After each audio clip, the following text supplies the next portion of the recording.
C'est le troisième séminaire que nous organisons aujourd'hui sans Jean Salem. Nous lui souhaitons bien sûr un bon rétablissement. Nous espérons qu'il va reprendre très vite sa place avec nous. Aujourd'hui, il sera quand même parmi nous, puisque, plus qu'on pensait, mais à propos de son livre, puisque nous allons évoquer son dernier ouvrage, Résistance. Donc c'est un livre qui revient sur l'ensemble de sa carrière universitaire et de sa pensée politique. C'est un livre d'entretien que je m'honore d'avoir fait avec lui. Bon, effectivement, la réticence que j'éprouve à parler seul sur ce sujet s'évanouit devant le fait accompli. Et j'espère que vous tous qui l'appréciez, vous joindrez à moi pour apporter votre témoignage, votre soutien fraternel aux critiques les plus constructives. Bon, l'avantage peut-être pour parler de ce livre, c'est que j'en étais un petit peu à l'origine. Vous savez que les éditeurs ont toujours poussent un peu au crime, ont des mauvaises idées de livres, au contraire ça s'avérer fructueux, des idées fécondes.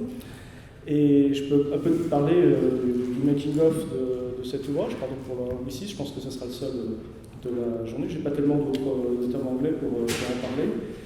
Je voulais quelque chose un livre qui tient à la fois des mémoires de dirigeants politiques et des mémoires d'intellectuels emblématiques. J'avais un petit peu de modèles en tête, deux exemples emblématiques. Il y avait Fils du peuple de Maurice Thorez. Vous savez que ça a été la grande biographie du mouvement communiste international et qui va servir en fait de matrice après à énormément de biographies de dirigeants, de différents dirigeants, parce qu'elles vont se multiplier. Et bien sûr, je pensais aussi à Pensée vécue, Mémoire parlée, le livre de Lukács, et celui aussi de Eric Hobsbawm, Interesting Times. Donc, il y a là, à mon avis, matière à intéresser les étudiants de ce séminaire, parce que dans ce livre, Jean Salem revient notamment sur les conditions de création de ce séminaire, sur sa réalité. Et vous comprendrez à quel point ce séminaire nous tient à cœur, à quel point il est rare et précieux.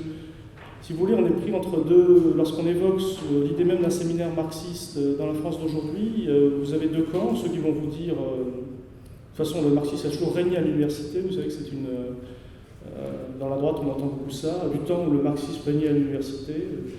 Bon, en fait, ça veut dire qu'ils évoquent un temps où il y avait un tout petit espace, beaucoup d'hégélianisme à l'université, il n'y avait pas que les néoclassiques en économie, oui, ce petit espace dans les années 60-70 où effectivement le marxisme survivait, disons. Aujourd'hui, c'est très minime, c'est pour ça qu'on le défend, on tient ce séminaire comme à la prunelle de nos yeux.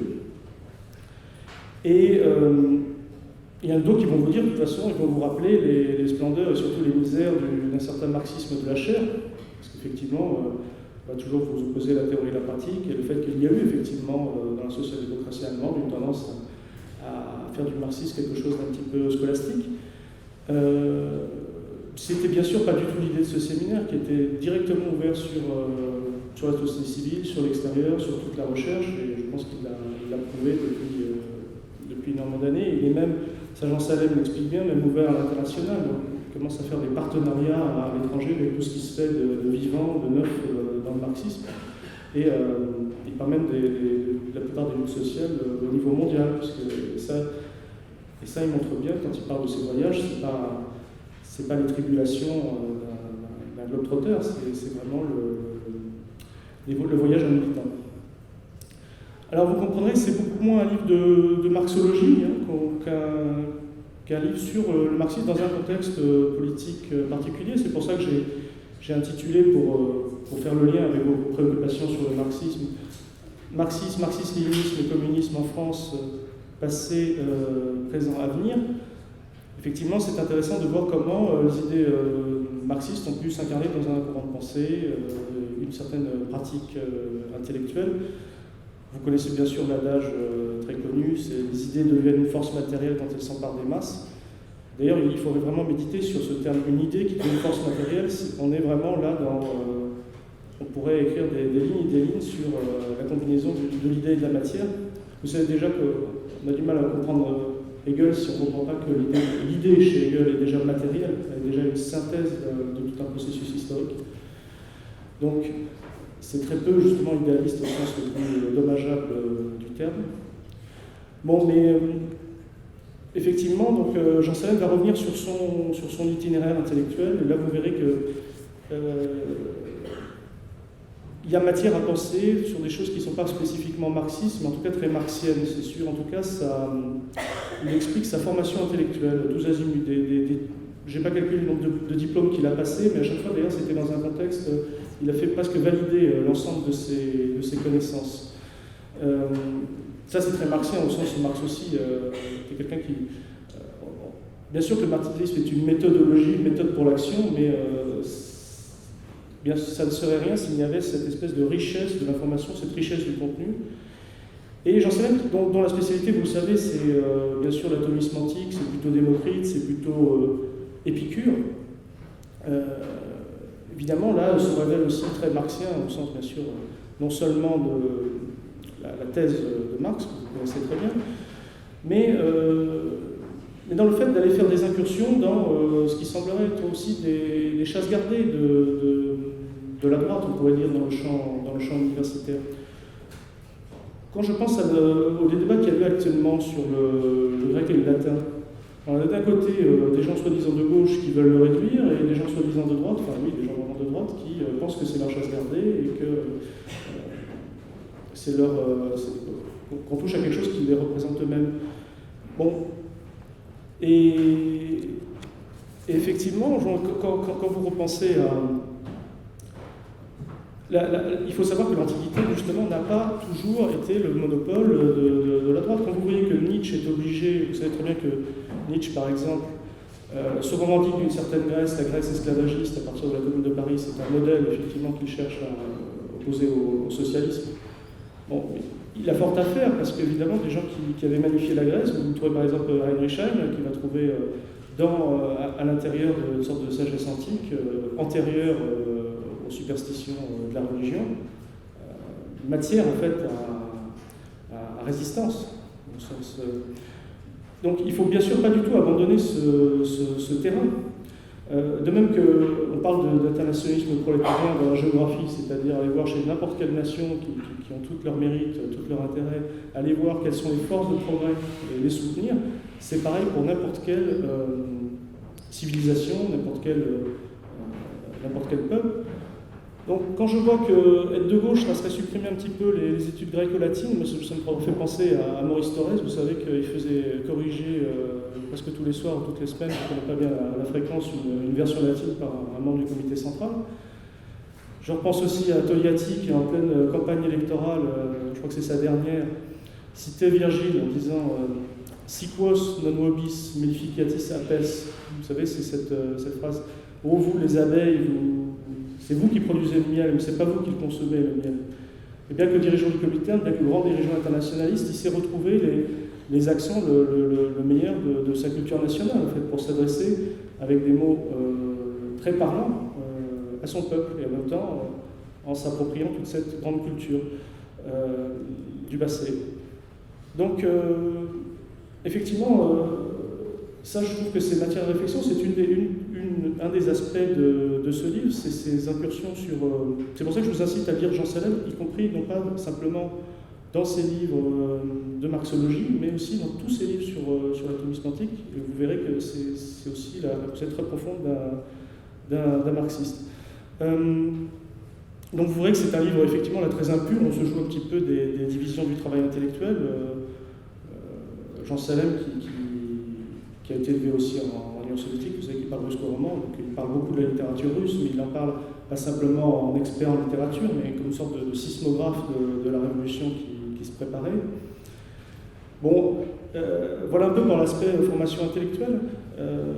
Je passe très vite, mais bien sûr que la formation politique a été très importante. Le contexte dans lequel il naît est absolument fondamental. Alors là, non seulement peut-être c'est un temps que les moins de 20 ans ne peuvent pas comprendre, et peut-être même les moins de 40 ans, comme c'est mon cas, s'il n'y a pas un certain nombre de rappels historiques. Donc effectivement, il est né dans l'Algérie coloniale. Ça, il explique bien ce que c'était que cette réalité.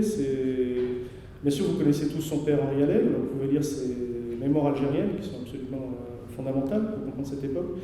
C'est intéressant, c'est qu'il explique aussi du point de vue d'un enfant. Qu'est-ce que c'était qu'un enfant qui voit des coups, en fait, la réalité qui est une réalité d'apartheid. En fait, vous avez le premier et le deuxième collège, vous savez, c'est pour les élus en Algérie.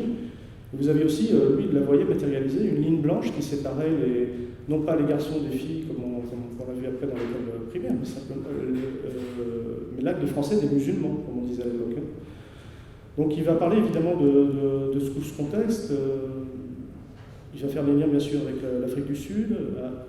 Il va expliquer ce qu'a été le désappointement de gens de sa génération devant ce qu'était devenu Israël, à l'époque où Israël va être au contraire encensé par toute l'extrême droite et tous les antisémites, par la guerre des 6 jours.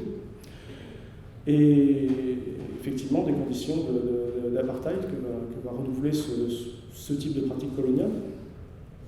Bon, bien sûr, il va parler, je ne vais pas revenir parce qu'il faudrait faire carrément une séance entière sur l'épopée d'Henri Alleg, mais c'est aussi intéressant de le voir vu à travers les yeux d'un enfant. C'est ce qui a marqué, je veux dire, dans ce livre, il y a eu pas mal de critiques, enfin de critiques même positives, L'Humanité Dimanche, bien sûr, mais Libération, France Inter, il y a eu des émissions. Bien sûr que ce n'était pas l'aspect communiste qui intéressait ces médias, mais c'était s'il y a quelque chose que n'importe qui est quand même capable de comprendre, c'est qu'est-ce que ressent un enfant quand il voit que son père est arrêté pour une cause juste. Donc, parce qu'effectivement, il apprend, il était au sud de la France, il apprend à la radio l'arrestation de son père, et son évasion même de la prison de Rennes. Vous savez qu'Henri Alleg s'est échappé grâce à l'aide du Parti communiste français après son arrestation. Je ne reviens pas bien sûr sur tout ce que vous savez sur la période algérienne. Donc effectivement, là, c'est, je pense, une bonne leçon d'autonomie des valeurs morales, et pas d'hétéronomie, comme on dit, des valeurs morales. C'est-à-dire que à partir du moment où, en fait, il l'explique, parce que c'est une scène tout à fait presque pathétique, j'allais dire, où il explique toute sa famille, et c'est de lui expliquer que son père n'est pas un criminel. Et il est confronté effectivement à ça depuis temps d'enfance. Alors, à cela se rajoute le fait qu'il va franchir le mur, mais j'allais dire dans le mauvais sens. Enfin, je dirais que c'est un paradoxe que pour les gens qui ne connaissent pas l'histoire, parce que des gens qui franchissaient le mur dans l'autre sens, il y en a eu énormément. Quand vous pensez aux Grecs, aux Indonésiens, aux Chiliens, il y avait énormément de gens qui étaient réfugiés dans les pays socialistes. Donc ça, il l'explique, puisqu'il a vécu une bonne partie de son enfance dans les pays de l'Est. Bon, mais...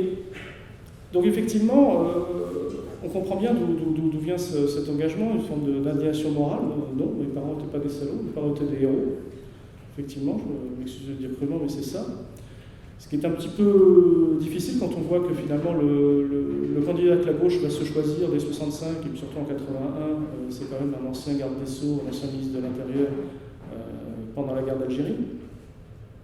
C'est encore plus dur quand on voit que, par exemple, une Marine Le Pen se sent obligée de dire Jean-Marie Le Pen a toujours lutté contre l'apartheid, parce que ça passe plus, effectivement, ce qui est totalement faux, évidemment, mais elle a besoin de s'approprier certains prestiges d'une lutte anticoloniale, évidemment, qui est de manière tout à fait bouffonne, ridicule.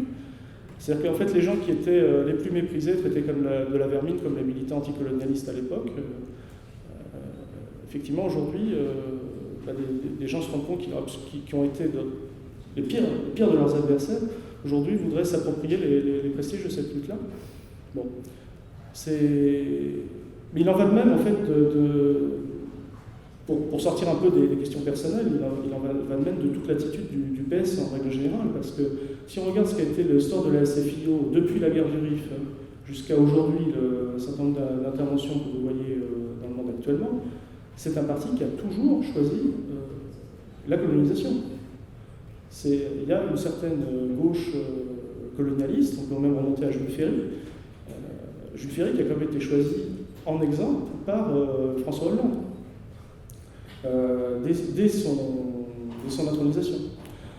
Alors, le problème, c'est que ça n'est pas simplement une gauche qui, à un moment, n'est pas à la hauteur ou fait quelques erreurs. Cette gauche-là, il faut comprendre qu'elle a une stratégie qui est effectivement, enfin, aujourd'hui, on n'est même plus dans la social-démocratie, on est vraiment passé dans toute autre chose. Mais cette stratégie social-démocrate, c'était améliorer peut-être la condition des ouvriers français, mais en répartissant le surplus colonial. Ça avait cet aspect-là. Toutes ces relances keynésiennes, et là, de ce point de vue-là, on peut aussi mettre dans le même sac les régimes fascistes. Les régimes fascistes essayaient de refaire un pacte social au sein même du peuple allemand, mais au prix d'une guerre coloniale, c'est ce qui s'est passé avec la guerre à l'Est. Hein. Donc, c'est important de comprendre ce qu'était cette attitude colonialiste systématique, en fait. Hein. Ça, je crois qu'il explique très bien. D'ailleurs, c'est un petit peu la même chose, le FN actuellement. Il prétend sauver une partie d'un État social, des acquis sociaux, forgés d'ailleurs par les communistes, hein, en faveur de la résistance, mais au détriment des autres, en disant il n'y en a pas pour tout le monde.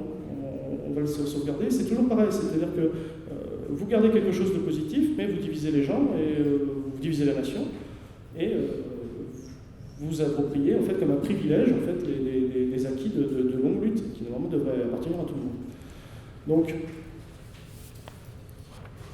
Donc quoi qu'il en soit, effectivement, Jean Salem après va expliquer son parcours de militant à l'âge adulte, effectivement qui est marqué par cette alliance très étrange en fait des communistes avec le PS, enfin, dès 65. Mais bon, à l'époque, on voyait bien que tous ceux qui ont connu cette période en témoignent, c'est que le PS n'existait pas, enfin la SFIO à l'époque n'existait quasiment pas, il fallait faire semblant qu'elle existait pour organiser des réunions, et même à l'époque du programme commun. Donc, mais effectivement, bon, on sait bien que c'était un jeu de dupes et que le PS aujourd'hui a pris le devant, mais toujours sans base populaire. C'est pas un parti, ça n'a jamais été un parti de masse, ça l'est toujours pas. Effectivement, à partir du moment où il y aura, à mon avis, un réveil de conscience, ce parti ne fera pas le pas.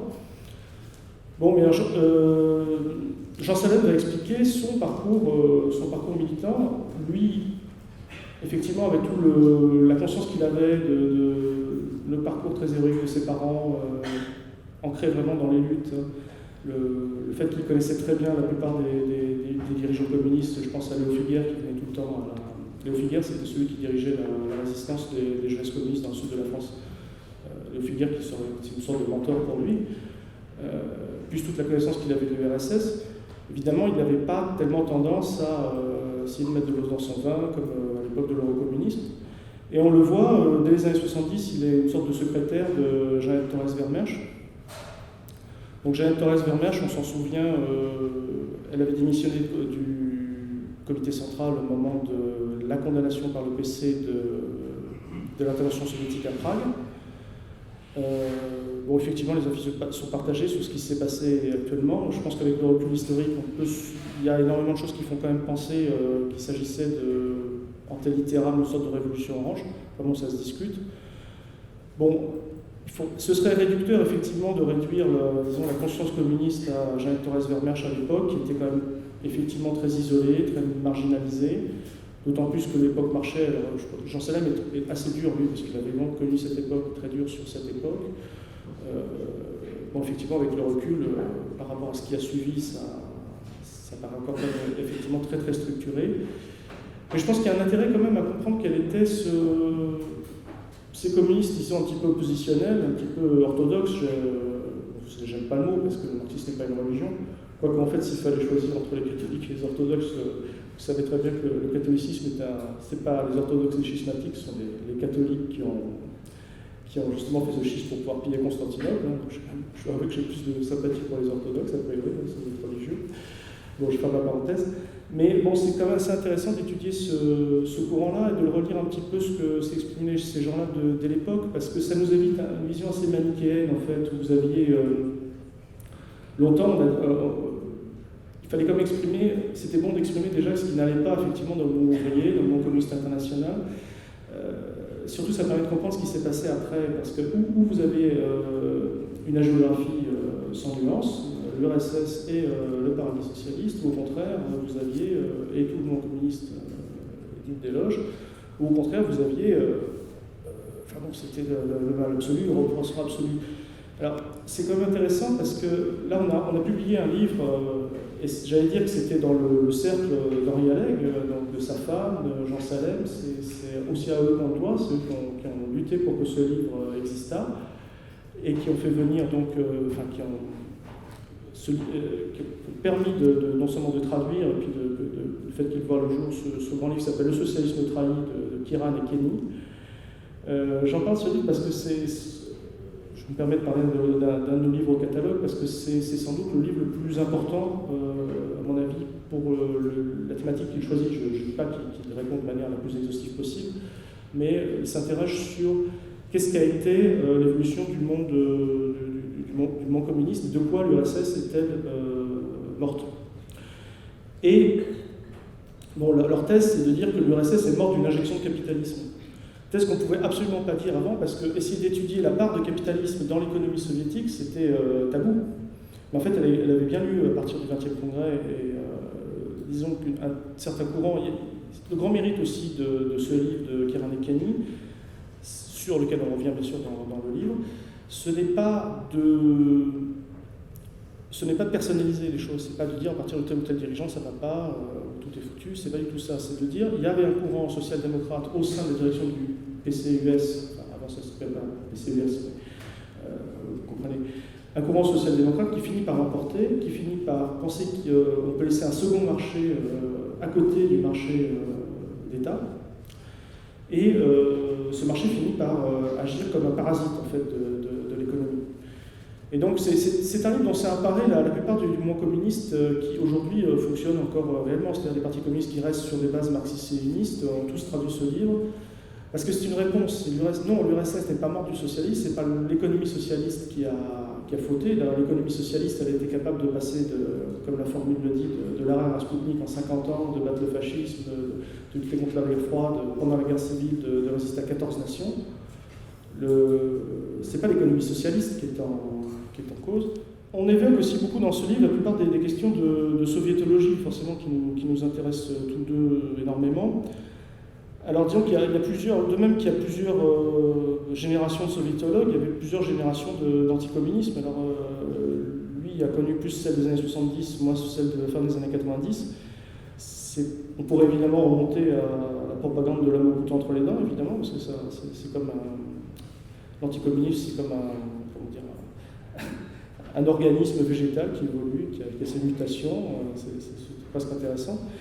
Mais effectivement, lui, il a beaucoup plus connu l'époque où Solzhenitsyn arrivait sur les plateaux télé en disant il faut voter Franco, il faut voter pour Pinochet, parce que sinon, vous allez avoir il y avait un nombre de morts, ça dépassait même le nombre de soviétiques qu'il y avait. BHL disait il faut compter en nanomorts. Alors bon, on s'est rendu compte que les victimes du système pénitentiaire soviétique, c'était bien sûr pas des camps d'extermination, mais ces gens sont surtout morts pendant la guerre, c'est-à-dire le moment où tout le monde mourait, où c'était vraiment la catastrophe dans le pays. Ça, c'était vraiment l'époque qu'il a connue lui-même. Moi, j'ai beaucoup plus connu l'époque du livre noir du communisme. Je précise que ça nous intéresse moins comme une question historique, mais surtout parce qu'actuellement, l'anticommunisme sert d'outil de répression. Ça permet, si vous voulez, même que Mao Tse-tung disait on a raison de se révolter, ça leur sert à dire on a toujours tort de se révolter. C'est ça que ça veut dire, parce qu'à chaque fois, vous allez dans des catastrophes. Bon, aujourd'hui, disons, avec le recul et en faisant un petit peu un bilan de cette soviétologie, ce qu'on peut dire, c'est qu'il faut tenir compte de 3 guerres civiles qui ont marqué l'avènement du communisme en Union soviétique. Alors la première, qui n'en est pas une, ce qu'on appelle la guerre civile, qui n'est pas une, quand je vous le dis, c'est 14 armées étrangères qui envahissent le pays. Je ne sais pas pourquoi on appelait ça guerre civile. Effectivement, c'est comme de dire que la guerre d'Espagne est une guerre civile, et c'est pas une guerre civile, c'est bien une guerre de dimension étrangère. Bon, après, une qui est vraiment une guerre civile, c'est la collectivisation, qui effectivement fait énormément penser à la chouannerie, au moment de la Révolution. Et la troisième, c'est la période dite des grandes purges. Alors, la thèse dite totalitaire postule que quelqu'un qui a le plein pouvoir appuie sur tous les boutons à tous les étages pour réprimer le pays. On ne comprend pas bien pourquoi, justement, s'il a le plein pouvoir, il le fait. La seule thèse explicable, c'est justement qu'il y a une guerre civile dans le parti. Alors, les gens les plus khrouchtcheviens ou les plus trotskistes vont vous dire que la direction qui l'a emporté dans cette guerre civile est épouvantable, hein, que personne n'en fait l'éloge, évidemment, hein, tout le monde voit bien que c'est un drame. Mais effectivement, le courant trotskiste et khrouchtchevien postule que la direction qui l'a emporté était celle qui aurait le plus démérité, qui aurait le plus trahi le socialisme. On s'y en fait un peu un bilan, ce sont quand même les gens qui ont détruit le fascisme, modifié le socialisme. On ne peut pas vraiment en dire autant des gens qui, à partir de Khrouchtchev, ont amené quand même le pays au chaos, tout le camp socialiste au chaos. Donc, de ce point de vue-là, il faut quand même un petit peu... Alors effectivement, la plupart des révolutions connaissent cette période de guerre civile. Vous voyez bien sûr la Révolution anglaise, vous voyez avec la Révolution française, malheureusement, il y a eu, au moment des guerres de Vendée, ça fait à peu près 200 000 morts. Mais la Révolution américaine aussi a connu une guerre civile, sauf que simplement, elle était décalée parce que c'est la guerre de sécession. 600 000 morts quand même. C'était bien une guerre civile pour un révolutionnaire, au sens où il s'agissait de savoir quelle serait la forme même de l'État. Est-ce qu'on allait rester dans le capitalisme ou régime esclavagiste? Bon, effectivement, il y a des gens de droite qui se disent qu'il suffit de ne pas faire de révolution, tout ira bien. Vous savez très bien que ça ne marche pas comme ça. C'est une contradiction sociale qui font qu'à un moment, ça explose. Il n'y a pas à être pour ou contre la révolution, de toute façon, elles se produisent. Et c'est difficile d'incriminer particulièrement les soviétiques par rapport à d'autres mouvements révolutionnaires. Bon, après, ce qui est intéressant, c'est d'étudier la soviétologie américaine. Ça, on en parle un petit peu, puisque après les paradigmes de la guerre froide, Medvedev, Robert Conquest, l'espion du MI6, puisqu'il était lui-même l'espion du MI6, vous savez qu'il est décédé récemment. Eux-mêmes ont décidé de sortir un petit peu de ces poncifs-là. Et donc une soviétologie surtout qui est arrivée à partir d'archives, parce que vous savez que les Américains avaient notamment les archives de Smolensk prises aux nazis, que les nazis avaient volées aux soviétiques, donc ils pouvaient déjà travailler sur archives. Cette soviétologie, elle s'appuyait aussi sur des documents militaires, parce que c'était surtout les militaires qui voulaient comprendre en fait pourquoi justement le monde communiste leur résistait, hein, surtout le tournant ça a été la guerre du Vietnam. Donc ils avaient besoin d'informations de première main. Donc cette soviétologie américaine, elle a un côté tout à fait sérieux. Comparé à la soviétologie française où en France on a un clergé intellectuel, ça compte. Le pouvoir intellectuel en France est beaucoup plus important qu'aux États-Unis. Un livre compte plus. Il compte plus dans la société civile, dans une vraie république des lettres. Mais effectivement, il y a un côté un peu plus mondain aussi. Donc ce débat qu'on a eu nous, où justement on parlait sans trop savoir, un théâtre d'ombre sur ce qui se passait en Union soviétique, aux États-Unis, au contraire, comme c'était quelque chose qui était à Douzoun Delphini, en tout cas à l'usage du dauphin, disons de la bourgeoisie américaine, plutôt pour le pouvoir, on a une soviétologie en fait très très sérieuse. Bien sûr, il y a aussi des soviétologies communistes. Donc, et effectivement, des gens autour de Thurston, Getty, tout récemment il y a Groverfer, qui est celui qui est le plus compétent actuellement, on parle de tout cela. Donc, après la chute du mur de Berlin, ça fait 25 ans qu'on vit une période plutôt de recul des idées marxistes-léninistes, hein, puisque vous avez bien compris qu'aujourd'hui on parle surtout de marxisme-léniniste, c'est-à-dire le courant dominant, majeur au XXe siècle. C'est-à-dire que vous pouvez être pour ou contre, peu importe, mais si vous ne pouvez pas passer à côté parce que ça a été, heureusement ou malheureusement, les gens se sont définis par rapport à lui. Donc effectivement, ce courant aujourd'hui a été victime, la plupart de ses membres ont été victimes de ce que Domenico Losurdo a appelé une autophobie, on peut aussi traduire par haine de soi, qui est en fait liée au poids de la propagande adverse. Hein. Donc ça fait 25 ans, disons, qu'on a un peu laissé la parole aux autres. Donc pourquoi pas, des gens disaient, bon, vous avez discrédité le communisme, de toute façon, nous allons relever le gant, vous allez voir ce que vous allez voir, on va faire tout de suite le communisme tel que le voulait Marx.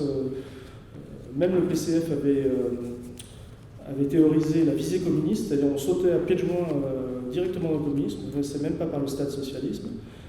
Il n'y a plus d'étapisme. Et ça fait 25 ans, à mon avis, d'immenses reculs, au niveau mondial, les acquis du CNR ont été complètement rognés de plus en plus. Bon, mais je crois que si on permet cette petite comparaison, 25 ans après la Commune de Paris, après cette terrible répression de la Commune de Paris qui a mis vraiment le mouvement ouvrier à genoux, on avait des actes de désespoir. Je ne veux pas réduire le mouvement anarchiste à ça, parce qu'il a aussi ses grands théoriciens, mais quand vous voyez des gens qui posaient des bombes dans les cafés, comme Émile Henry, ces gens... le mouvement anarchiste sont dans le désespoir, le mouvement ouvrier sont dans le désespoir à la fin à peu près dans cette période. Et 25 ans après, c'est la création de la CGT, c'est l'anarcho-syndicalisme. Et tout de suite, justement, ce désespoir cesse, puisque vous n'avez plus ces attentats anarchistes. Donc, c'est bien la preuve qu'il y a un sérieux de l'histoire qui revient, une manière de... Les gens commencent à se dire on peut s'organiser, on peut faire preuve de maturité, on peut...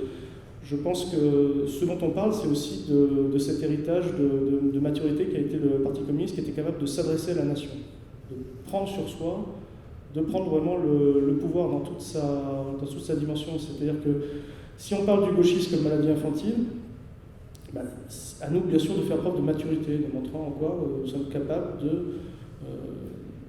effectivement, créer une nouvelle société. Bon, alors, Jean Salem et moi parlons beaucoup parlons pas tellement de la stratégie à adopter actuellement, parce qu'il a été dit, donc l'Humanité Dimanche, alors l'Humanité n'a pas eu le droit à une recension, mais l'Humanité Dimanche a dit qu'on était un petit peu dur avec le mouvement actuellement. Bon, il a dit qu'on tombait souvent d'accord. Alors oui, effectivement, c'est parce que peut-être vous savez qu'on est dans cette mouvance politique, on cultive pas véritablement le narcissisme de petites différences, hein, c'est pas vraiment notre caractéristique. Mais effectivement, les gens ont différentes options sur où militer, comment faire, sur quel point. Mais c'est pas tellement ça qui nous préoccupe, j'en sais rien. Mais moi, je veux dire que chacun a creusé son sillon. Organiser ce séminaire, par exemple, en dehors de toute institutionnalisation partisane, c'était son point de vue. Moi, c'était la même chose avec une maison d'édition. Et voilà, tout ça, ça converge. Donc ça fait longtemps qu'on ne se positionne plus par rapport à tel ou tel ancrage, telle ou telle carte. On reprend un petit peu l'adage de Salvador Dali. Vous savez ce que disait Dali à propos des surréalistes? Il disait la différence entre moi et les surréalistes, c'est que je suis surréaliste. Des fois, on a tendance à dire la différence entre moi et les communistes, c'est que je suis communiste. Alors, ça se mérite, c'est difficile être communiste. Ça ne s'hérite pas, en tout cas. Voilà. Donc, effectivement, il y a toujours, vous savez très bien qu'au sein des communistes, il y a toujours ceux qui sont ou dehors ou dedans, ceux qui pensent qu'on peut le redresser, ceux qui pensent aussi qu'il faut construire autre chose. Moi, je crois que de toute façon, il faut construire autre chose ailleurs si justement l'option du redressement n'allait pas. Bon, il y a quand même énormément de contre-exemples qui montrent qu'un parti communiste qui reste sur les principes marxistes-léninistes, comme le Parti communiste du Portugal, sont vraiment un parti de défense des intérêts du peuple et fonctionnent très bien, d'excellents résultats. Ce sont vraiment des outils de lutte. Bon, parce que, effectivement, c'est beaucoup plus...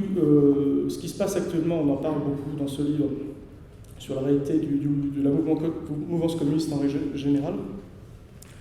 Bien sûr, c'est tout un processus, c'est tout un ensemble, c'est toute une atmosphère, mais évidemment, le fait qu'il n'y ait plus, c'est pour ça qu'on peut parler de marxisme-léninisme, qu'il n'y ait plus un certain nombre de principes, n'aide pas, quand vous savez qu'en 1979 ont été retirés donc, les références fondatrices que sont la dictature du prolétariat, le marxisme-léninisme, l'internationalisme prolétarien, ça c'est 1979. Et dès le 28e congrès en 1994, on a supprimé la référence à la classe ouvrière, au socialisme, à la socialisation des moyens de production, au centralisme démocratique et même au marxisme.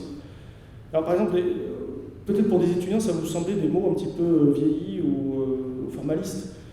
La notion de centralisme démocratique, c'est justement le fait que...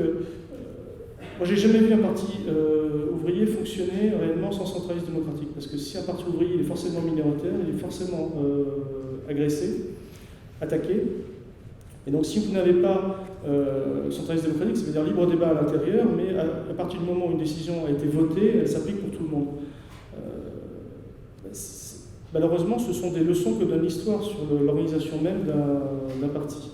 Et effectivement, je ne fais pas acte moi-même de centralisme démocratique actuellement, mais je ne me sens pas militant de tel ou tel, certainement pas du PCF actuellement. Mais effectivement, être communiste, en dehors des critères marxistes-léninistes de la pratique même du pouvoir, ça amène à mon avis à la puissance. Hein. On peut dire comme dirait Lichtenberg, comme un couteau sans manche, couteau sans lame auquel il manque le manche. Bon, après on analyse un petit peu qu'est-ce qui se passe comme évolution politique au sein même de... Quel est le courant dominant, disons, dans cette mouvance communiste. Alors on voit bien que comme les idées dominantes sont celles de la classe dominante, il y a bien sûr la tendance à la social-démocratisation. Disons que le réformisme, comme on dit, c'est-à-dire des gens qui se pensent comme l'aile gauche en fait, du système de production capitaliste, du système capitaliste. Et on a bien vu que ça se faisait au détriment. Si vous avez quelques miettes de progrès social, elles se font au détriment, comme on l'a vu avec ce colonialisme du PS, au détriment des peuples internationaux. Mais On peut égrener toute l'histoire du réformisme, un processus qui va de Bernstein à, je sais pas, Bad Godesberg, effectivement, dans la dérive de certains partis ouvriers. Mais je crois que c'est un petit peu plus compliqué que ça. Aujourd'hui, il y a non seulement une social-démocratisation, mais il y a eu aussi toute l'offensive qu'on a vue après mai 68, qui est celle de la deuxième gauche. Deuxième gauche qui était même plus marxiste, en fait. Hein, vous voyez, Foucault, Deleuze. Cet esprit 68 ans, bien sûr, je ne réduis pas mes 68 à ça, hein, ça se prétendait gauchiste, mais ce sont des gens qui insistaient sur les différences ontologiques, c'est-à-dire qu'au lieu de parler du mouvement de libération des femmes, qui a toujours été lié en fait, avec le mouvement ouvrier, qui en tout cas qui allait de pair, hein, puisque c'est le Parti communiste qui présentait des femmes, alors que l'élection les femmes ne pouvaient même pas voter, elles les présentaient aux élections. Effectivement, c'est l'URSS qui a donné la contraception très très tôt, en tout cas l'avortement, pardon. Bon, mais effectivement, à partir du moment où on commençait à ontologiser les différences comme les jeunes et les vieux, les hommes et les femmes, en faire des absolus, où on commençait à prôner une certaine spontanéité, en méprisant toutes les organisations ouvrières, syndicats, partis, etc. Bon, ça a été toute une époque 68A, en fait très très anticommuniste dans son discours. Michel Koussin, je pense, n'a pas eu tort, c'est un grand penseur communiste de l'époque, en tout cas sympathisant du Parti communiste. Il n'a pas eu tort de parler à propos son grand livre qui s'appelait Néofascisme et idéologie du désir. Et aujourd'hui, donc, je pense que ce poids de la deuxième gauche est particulièrement néfaste. Aujourd'hui, si je vois par exemple, depuis qu'on a sorti, on a ressorti ce livre de mémoire de Jeannette Thorez Vermersch, qui était préfacé par Jean Salem, parce que Jean Salem avait permis de mettre en forme ses mémoires, et donc elle fait une très belle préface, on a republié le tout. Et là, je le vois bien d'ailleurs dans les réactions, c'est-à-dire qu'on ne reproche pas à Jeannette Thorez Vermersch ses options politiques, effectivement, très, très radicales, au sein même du PC, on n'en est même plus là. On lui reproche, dans les années 50, d'avoir dit des choses contre la contraception. Alors,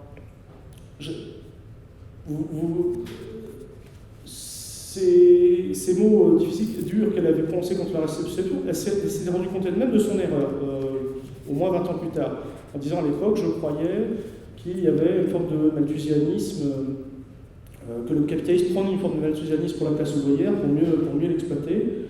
Donc, voilà, elle avait non seulement reconnu son erreur, elle l'avait même motivé, mais ça lui colle à la peau et on continue à lui reprocher de ne pas avoir été à la page, en quelque sorte, dans les années 50. Surtout quand on sait d'où Jeannette Thorez venait comme milieu social, c'est-à-dire vraiment le sous-prolétariat du Nord, famille nombreuse, père alcoolique. Le fait même de jouer sur ces questions-là pour discréditer des dirigeants ouvriers à propos sur cette question des mœurs, ça rentrait dans cette immense stratégie qui était celle de dire la lutte des classes c'est quand même remplacée par les nouvelles luttes. Ça, c'est quand même un peu l'époque de 68. Alors que la libération des mœurs était liée à la libération sociale. Elles allaient de concert. C'est la même chose sur Jacques Duclos, qui a dit de grosses bêtises, effectivement, dans les années 70 sur les homosexuels, et il les a dit de manière répétée. Déjà, il est assez difficile pour un pâtissier né au XIXe siècle. Sociologiquement, c'était un petit peu normal qu'il pense ça. Enfin, pas normal, mais en tout cas attendu. Alors, depuis qu'il a dit ça, maintenant, tout ce qu'on sait de Jacques Duclos, c'est ça. Son rôle dans la résistance a complètement disparu. Je veux dire, on peut bien sûr reconnaître son erreur, mais réduire en fait la réalité de la gauche au fait d'avoir été plus ou moins pertinent sur ces combats-là, sociétaux contre les combats sociaux, ça fait partie, j'allais dire, d'une stratégie catastrophique. Donc, on repart des questions ontologiques. Alors, Jean Salem parle beaucoup du fait que, enfin, à la fois il en parle et il n'en parle pas trop, parce que le fait que lui, sa mère, son père étaient juifs, des juifs communistes. Il explique, on parle du livre d'Henri Alex sur l'URSS et les Juifs, il avait fait une enquête, et le fait est qu'il se trouve qu'un des plus grands héros de la libération d'Algérie est un juif. Ça serait intéressant quand même de le rappeler à un certain nombre de gens qui veulent ethniciser encore tous ces problèmes-là. Bon, mais effectivement, il dit, à la fois, je ne tolérais aucune marque d'antisémitisme, c'est-à-dire si j'en voyais une, si je me faisais traiter de sale juif, le type était étaient alignés par terre, ça c'est tout à fait ça, bien sûr, comme comportement. On me dit la plupart du temps, on vivait dans un beau pays, on ne vous demandait pas à chaque coin de rue d'où vous sortiez, si vous étiez, quel degré de basquitude ou de bretonitude vous aviez. Ça formait une nation, au sens la République une et indivisible, dans toute sa diversité, avec toute sa richesse, mais on formait véritablement une nation. Et ça c'est important par rapport à la République une et indivisible. Il faut savoir que les gens du CNR voulaient faire une grande union du peuple de France, à l'exception de deux forces, c'est-à-dire le patronat et les fascistes, c'est-à-dire les gens quand même qui avaient amené l'étranger sur le pays. Aujourd'hui, c'est ça. Il faut se rappeler que quand même la nation est née à gauche. Et c'est la seule définition, c'est pas qu'il y a une définition de gauche de la nation, c'est que c'est la seule valable, viable. C'est-à-dire c'est la nation contre le suzerain qui voulait faire de vous de simples sujets. À partir du moment où vous autonomisez comme peuple autonome, dans toute votre diversité, vous formez une nation. Aujourd'hui, les gens qui se disent nationalistes ne font que diviser la nation. Non seulement ils la divisent en classes sociales, et ils la divisent ethniquement. Ils n'ont aucune légitimité à se revendiquer de cette nation. Voilà. Bon, enfin, ce livre se termine par deux hommages, de très beaux éloges funèbres, malheureusement, mais de ses parents, donc de son père Henri Allais et de sa mère Gilberte Alexalem. Et j'allais dire, ce sont des morceaux de bravoure écrits. Là, on sent toute la culture classique de Jean Salem. C'est écrit un petit peu sur le mode. On voit bien le modèle de Marc Aurèle, par exemple, ce que je dois. Vous savez, Marc Aurèle commence tout son texte célèbre, ce que je dois à mon père, ce que je dois à ma mère, ce que je dois à une forme de reconnaissance. Et effectivement, ces deux grands militants de l'Algérie indépendante ont été enterrés au Père-Lachaise, au cœur même du mouvement ouvrier. Là, vous savez, là où tout se terminait et tout commençait là, en fait, d'une certaine manière. Moi, ça m'a fait penser aussi l'immense poème classique de Jorge Manrique, vous savez, les Coplas pour la mort de son père, c'est un poème du XVIe siècle. Et en fait, on voit défiler toute la chevalerie du Moyen-Âge, à un moment justement où tout est en train de basculer, de changer de forme. Et effectivement, dans cette évocation de ce qu'a été le communisme au XXe siècle, surtout dans ses aspects, sa part d'ombre, mais aussi sa part de grande lumière, on voyait, il l'évoque très bien avec toute sa ferveur. Et alors peut-être effectivement, contrairement au poème de Manrique, il ne s'agit pas non plus c'est pas tout un mouvement commentaire, au contraire, parce qu'il est en train de changer de forme.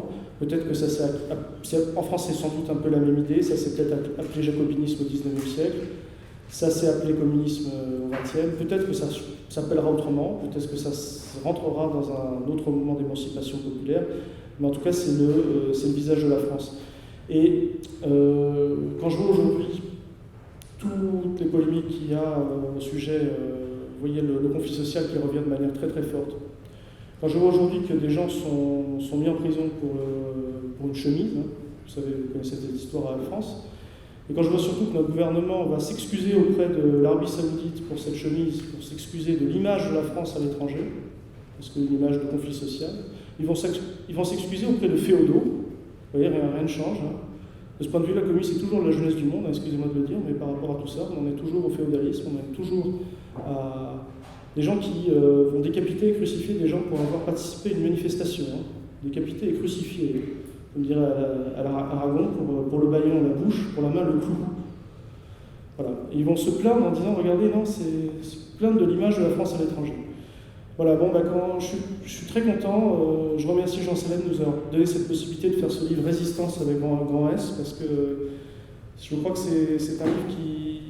On essaie un ouvrage de piété envers ce qu'il y a de plus beau, de plus noble dans les grands combats du communisme international, et donner une certaine idée de la France, comme disait le général. Et effectivement, cette image de la France, je l'ai apportée parce que j'y pensais. Voilà. Pour moi, si Manuel Valls dit que l'image de la France, il a son image de la France, ben pour nous, l'image de la France, je vais vous la montrer, c'est ça. La liberté guidant le peuple. Voilà. Merci.